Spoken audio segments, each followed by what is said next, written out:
IU's greenhouse is a good place to get out of the freezing cold, but the warmth comes at a cost. A very smelly flower is stinking up the place. WRTV's Simmons made a road trip to Bloomington to smell it for himself. John Leichter tends to all kinds of plants inside the IU greenhouse. Most are beautiful, some are even edible. However, Bloomington's latest bloom might clear out the room. They start kind of, oh, that's gross. And so I said, well, it's, not everything's roses. This foul fragrance is courtesy of the Amorphophallus konjac, also known as devil's tongue.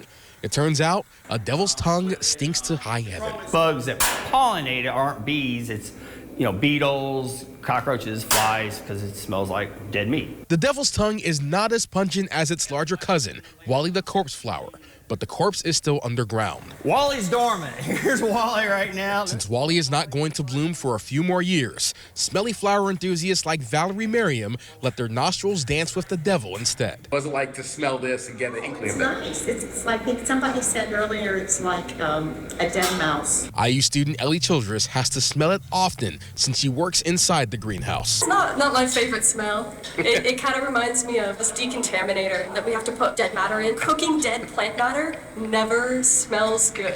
It just smells like garbage. Your nostrils may call it trash. Leichter calls it a treasure, especially since he knows the smell very well. I had a lady come in this morning like, oh my God, that stinks really bad. I'm like, oh, I can't even smell it. It's just something you get used to. The devil's tongue comes out once a year, so if you're brave enough to go inside the greenhouse, you'll find a devil's tongue by any name. Smells pretty bad.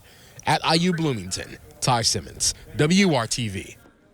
We kept Taj out of the newsroom after that story. The smell of the devil's tongue will likely fade by next week. IU's other stinky plant, the corpse flower, is expected to bloom again in 2027.